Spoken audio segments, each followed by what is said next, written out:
and we should be recording. So, Brad Kimes, hey, welcome.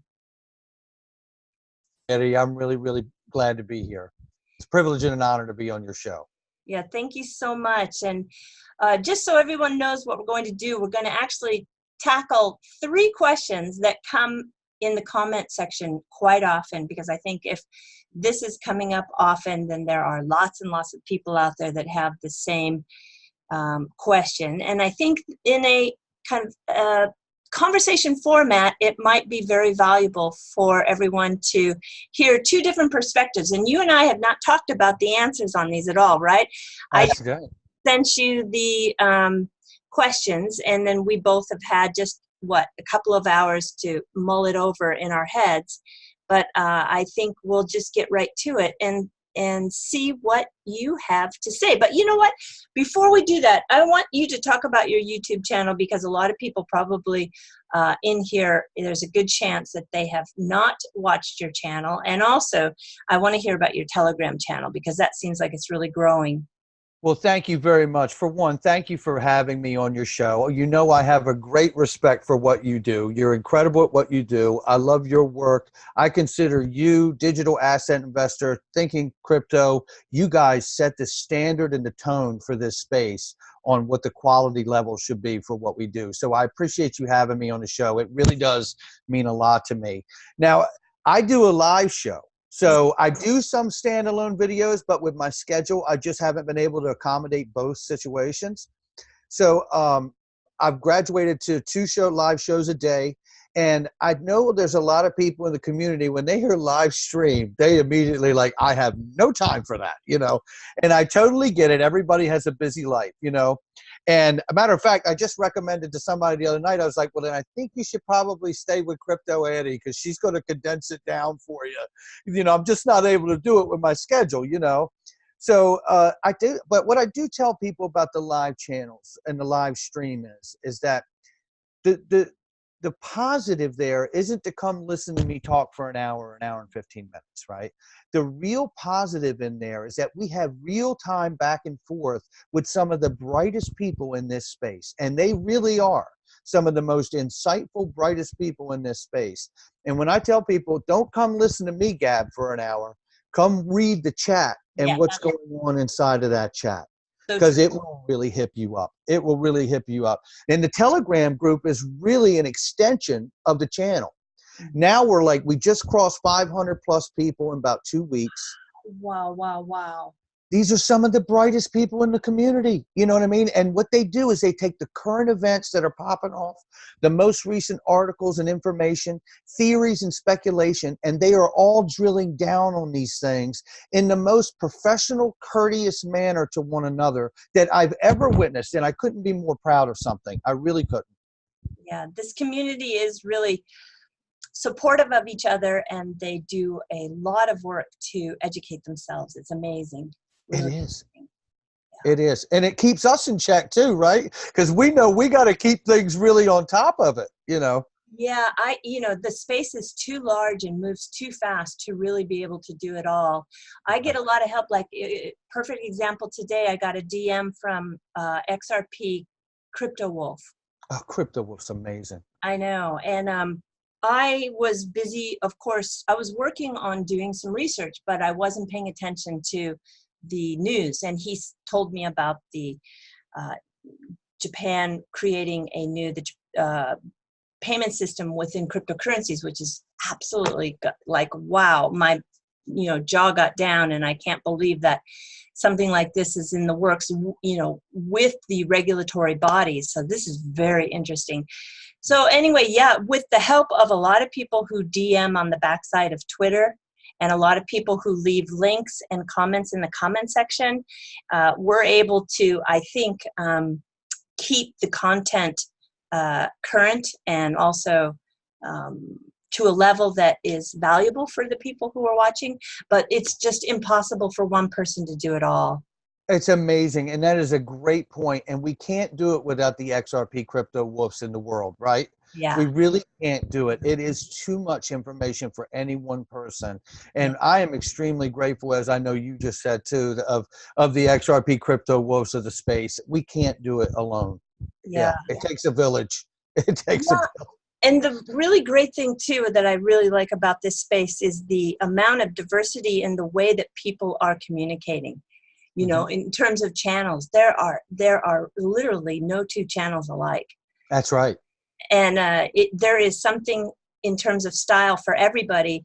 And if you're not getting it on one, you know, the Crypto Siege does his way. I love his drives. Have you seen his drives? I have not seen a video by him. And somebody just told me the other day that he has a channel. I'm like, Yeah. I got to check that out now, you know. Yeah, it's really that's another big challenge for us too, is to be able to, when you put a lot of effort into researching and making content, you really are short on time to stay up on everybody's channel. But there's just Mr. Freecoiner, and of course Love for Crypto, and Sam. I mean, I don't miss anybody. I truly don't. I go to bed with my phone with a you know, Earbuds. yeah, and I'm catching it all through the night.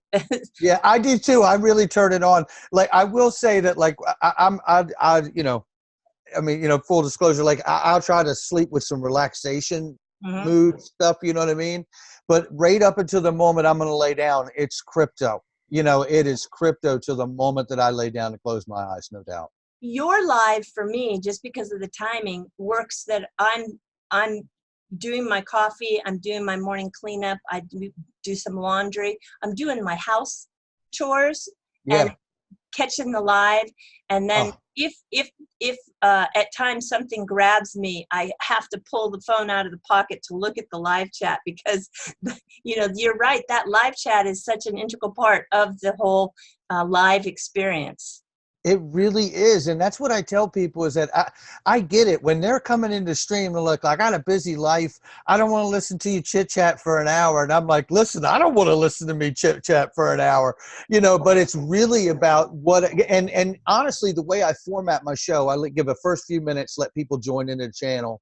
I usually go into the narrative of what I'm going to do after I give the price and the numbers on the day.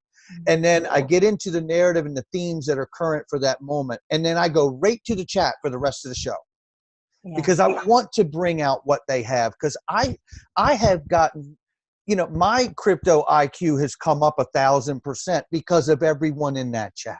Yeah. Yeah. Well, it's good. I really appreciate everybody's contribution, and I think you do too. And it's very learning. It's a very learning space. Yeah. So let's, you know, I'm just kind of curious, how many people are you listening to? Because I've got probably 25 to 30 regular YouTubers that I am paying attention to. Are you up there in those same kind of numbers? It's a lot. You know what I mean? It's definitely more than 10. Yeah. You know what I mean? And I don't know if I'd be afraid to try to name them all and leave someone out, but it's more than 10. You know what I mean? But the thing is, it's like with the prepping and now with the Telegram group, I find myself not being able to get them on the regular basis that I want to. So my clear go-tos are you, Digital Asset Investor, Thinking Crypto. You know what I mean? Those are like my top 3 that I go to. Like, if I've got free time and things are tight, I'm listening to one of you guys. You know what I mean? Because I know that you guys are doing the shorter videos. It's condensed, and I have the busy life like everybody else says. But I know that you guys are always grabbing the content that's pertinent for the day. That's what's important. I try to go a little bit deeper. Like, yesterday was a perfect example. Take the headline and then really go deep into putting all the pieces of the puzzle together. It's important. It's important to always take that stance of whatever's new and looking back at what we've already known, and then seeing the clarity in it with what we know today, right? I mean, that's the whole thing. And they, you know what I mean, the powers to be that are building this space out are so masterful at being able to do all of this without revealing everything at once. Yeah. Yeah, and every day I wake up, there's always a big surprise, you know? It's always something going on. It is. Well, let's take the first question here. This is, again, these are questions that I'm getting in the comment section quite often. And this one in particular is, let me just find it here, is one that I think everyone will appreciate you tackling. I'm gonna let you tackle it first. So I'm not gonna name who I got this from, but these questions come to me within the last 2 videos. So first question is, I'm sorry, I'm really not believing any of this anymore. Make no mistakes. Make no mistakes. I'm holding, but how can all this good be true and no price movement? Please, someone make me understand. How do you respond to that? Well, first of all, these are all great questions, and that's a really great question, and that is a reoccurring question. Look, here's the thing. Here's what I say to this. First of all, I want to temper all of this with, it's my speculation of what I see, right? It doesn't mean that I'm right, okay? But I will share what I think about this, and I'm glad to. What I feel about this is a couple things. We get all of this good news and the price doesn't move. First, let's start with the notion. I think we all understand XRP is not a security. Right. However, if XRP were to pace the success of Ripple parallel, one could make a great argument that it actually is a security, couldn't they? You know what I mean? So I think we have to understand that Ripple is having great success with their software and implementing all of this. Obviously, by default in the back end, XRP is going to have great success as well and is already having great success. But the fact of the matter is that right now, the market is completely speculative as far as what's driving the market. It's a speculative market still to this day. So the utility that everyone's always so casually talking about, making such a high price, is not even here yet. Yeah. So I think that's how that can happen. The other, the other side of this too, Eddie, for me is if you think about what's happening, okay, in order for them to implement and disseminate this XRP digital asset across to the proper hands, the proper market makers, what do they have to do? They have to convince the traditional market maker to stop using the direct traditional pathway that they've been using forever and to use this new bridged digital pathway now, right? It will save them money. It will be instantaneous, atomic settlement. We all know the routine, right? So, but the truth is, you have to convince that market maker and incentivize them to use your new digital path and come off of the old traditional payment rail. In order to do that, they need that token, and that digital asset XRP must be a very tight trading range. Otherwise, in that 3 to 4 seconds that they're liable making that transaction, they could run the risk of being more burned, you know what I mean, with a wider spread and volatility. So they need, for one, a low price, so they want to use it and take it on and want to hold some because they know what's going to happen years down the road. So that incentivizes them to want to hold a lot of it instead of just use it from someone else. The other point is keep a tight trading range on the digital asset. So this way market makers are guaranteed not to get burned on the spread. That's how I see it. That's my take on it right there. Yeah, I see it as the ecosystem is very young still, right? And Absolutely. This market has been incredibly soft. So all the projects, all of them except for Bitcoin, which has had some really strong dominance as of late, has been very weak. Most of the projects are off 80 to 90% of their all-time highs. For people who weren't in here before the last run-up in 2017, this looks like a very dismal space. But for those of us who have been in, as early as 2013, 14, 15, 16, this particular market, which has been very slow, it's been painful, it's been long, but in the spectrum, when you stand back, it is just one little blip in the entire time. And I think 2017 was absolutely 100% led by the retail investor who was speculating, and they drove the price. And many of those people have left, and many of those people have not come back. Until those retail investors come back, the price is going to stay soft. And the other thing too is the market cycles always change, always. That you can bet on that like death and taxes. That's right. Market cycles change. The thing we don't know is how long or how short.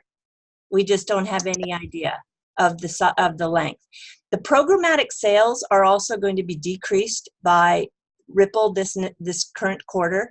So they had 0.32% of the total volume in sales sold. So if you see any FUD articles that Ripple is dumping on the market, well, if you consider 0.32% of the whole entire XRP volume is dumping, I don't know your math. Your math is different than mine. So the fact that they are taking the programmatic sales in half is going to make a big difference running down into the future. The market makers are all competing against each other for price. That's right. So they are always, price for them is everything. Of course, they're providing liquidity, but it's all about for them the price. And since they're competing on price, yes, they do try to work within a range so that they can compete. But also, too, you're looking at increased liquidity pools that are being created out there that financial institutions and banks can pull off of. As those liquidity pools increase over the entire ecosystem, you're going to see a lot of squeeze on the supply, because those liquidity pools are pools of XRP that sits. It's not going back onto into like the circulating supply. A lot of those pools are, the exchanges are carrying them, some of the financial institutions are carrying them, sometimes a market maker carries it. That's a risk. That's a risk they take. Ripple doesn't take that risk. They have made it very clear that let the market makers be market makers, let the expert do what they do best. And those liquidity pools are increasing. So when I say this is a young ecosystem, it is continually developing. So I think that when you don't see the price move, it is going to move. It will move again. But right now, in a young market with this size of market cap, we have to have the return of the retail investor, the speculator. Yeah, I do agree. And it's coming. And I think it's going to come in a big way when it comes. Okay, so let's take a look at the next question. The next question, it's a good one. This is a good one. So number 2, I don't understand, Eddie. This is someone who left me thinking. MoneyGram example. I will send US $1,000 and the account will buy XRP, and 3 seconds later will sell XRP. Why will the price go higher? Yeah, I like this question. Okay, Brad, go ahead. Why will the price go higher? Yeah, so, it's amazing the way that's even asked, the way the question's even asked, right? Mm-hmm. Within the question, they demonstrate, they understand the utility of the digital asset, right? Mm-hmm. But here again, we are in a speculative-driven market. So the truth is, the utility level in this market right now is so low, you're not seeing a demand to push the price higher. If we're going to see the price go higher, we need the example that they give to happen a whole lot all day long, 24 hours a day, right? Right. So they're right in the sense that they ask the question and break it down, but they're so focused on the micro level of the transaction that they're not really realizing that this is going to build to the tune of billions, trillions of dollars. Yeah. And it will take time. The bigger point for me here is that I believe this morning we were at 24-hour volume of 3 billion, just a little more. Now we know over the past few days it's been lower than that. We've seen it down to 1 billion, right? We can all remember when it was just a few hundred million. you know. Mhm. So that's 24-hour volume. And when you look inside that 24-hour volume and you see that only maybe a small portion of that is actually coming from utility at this point, Mhm. that's where we need to see that shift, that polarity shift take place Mhm. over time. And what I believe, Eddie, is that because of the framework that has come out, the regulations themselves are going to be the reason that we rise up from the ashes. Correct. Because we can check yes to every single box in those guidelines. And so many other coins and assets cannot do that. They just can't do it. Yeah. We don't have to solve that problem because we already did. And we are in that threshold crossing through. You know, we see the price change and fluctuate in these things and the volume changes. But the important thing to focus on here for me is that we're moving through a transformation. And a transformation is much different than a change, right?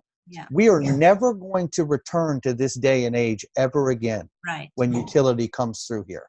Right. And it really is the regulations that are going to free us up and hold everyone else back. Yeah. The regulations is very paramount to being Yeah. able to utilize and maximize the purpose of XRP. And that's coming. And boy, I'll tell you, I have never felt so sure of that now with the current discussion that's taken place with Libra. So this is really, this is pushed the entire marketplace to figure out and regulate the space because of Libra. And that is really, really wonderful. You know, size of the market in just the trillions that occur in the cross-border, the price needs to be higher for one. So that for it to work, and that's not me talking, that's David Schwartz talking, the price That's has right. to be higher to really have the ability to solve this on a global level.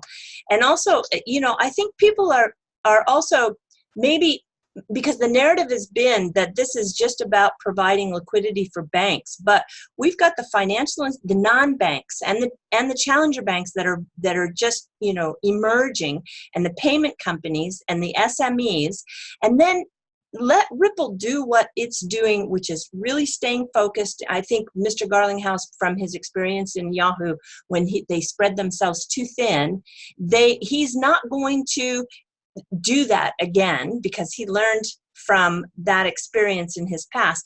So he's going to stay focused on those channels there. But you've got Weedsy Wind and XRPL Labs and creating the TipBot and the banking app.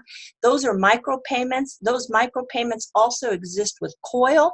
So that is another use case that XRP has that's going to be able to make an impact on the price. You've got the new gaming industry with Fort. You've got Bolt Labs creating those payment channels. You have the start of the different funds. There's various funds out there that are held, not just price contracts, but held. The institutional investors, that whole market is maturing fast. You've got Mr. Kitao talking about doing held assets for STOs. You have the unbanked that hasn't even really been tapped into yet, the 2 billion people that everybody's rushing to grab. Yeah, and just the last bank that was announced in the last 24 hours or 48 hours for Ripple, this bank in Kuwait called Bobian Bank, they are going to provide those remittances in various countries. So they are really building out a very robust channel in the Middle East. Mr. Naveen Gupta is doing an amazing job. And once those payment rails are completely in place, which I have no doubt it's going to happen, and the regulation comes through, which looks like, wow, we just took a huge step with Libra coming into the space. We're going to be poised and perfectly positioned to get XRP in a use in terms of volume that we are going to see that squeeze on supply, which ultimately then has an impact on the price. So I completely agree. This is a long-term. Well, I don't know. I say long-term. What is everybody's long-term is different, right? Some Yeah. people think long-term is 5 years. Some people think long-term is 1 year. So, Right. Yeah, you're right about that. There's some impatient people out here. When move, yeah. you know. So And anyway, I'd also like to point out a point too, to add to your points that you made, is that if we think about RippleNet and the fact that it's KYC, AML, CFT, and there isn't one transaction, Brad Garlinghouse said, that isn't such, right? You yeah, know, and you they understand. are there to make that happen really streamlined for the banks. Yeah. Exactly. So they're already set up, right? And we know they got 200 plus partners on it. Marcus Treacher said the largest banks, financial payment providers, right? A lot more So than that. We don't know all. yeah, you know it is. Yeah, we know it's more than that. I'm being modest about it with the number. But if you take that and the recent partnership with MoneyGram, you know, we've talked about this offline, but you know, David Schwartz, I'd been calling it a loophole. David Schwartz calls it a workaround, right? Yeah, it is a workaround. Yeah. It is a workaround, And those are right? where those pools of liquidity are coming into place, that they don't have to hold it. They can That's right. tap into someone else who's holding it. They don't have to worry about regulation. That's right. Yeah. So now you're talking about the banks going through RippleNet, staying KYC and AML, staying with the regulatory situation. They turn around and they're using MoneyGram, like David Schwartz said, you could look at it like a central treasury Yeah. at that point. And they're sourcing it, and then MoneyGram's obviously using XRapid and XRP for settlement, so they can turn their company around and save money, right? Then they're offering some of that savings back to the banking customer they're dealing with and the remittance merchants they're dealing with. This in turn exponentially increases their business because of standard and efficiency across leveling the playing field and decentralizing the market itself. This is, by definition, the Javon's paradox. It's what happened to the shipping industry, right? Yeah. It's amazing what we're seeing take place. It is the greatest financial paradigm shift in the history of mankind. Yeah, it's very, very exciting. And I'm saying that with very calm, but inside my whole phrase like, because it is like that. It really is. I know it's exciting. You want to just go crazy, but we don't know when. But you know, I think the beautiful thing is when we see like Steve Mnuchin come out and talk about the thing they're focused on is international payments.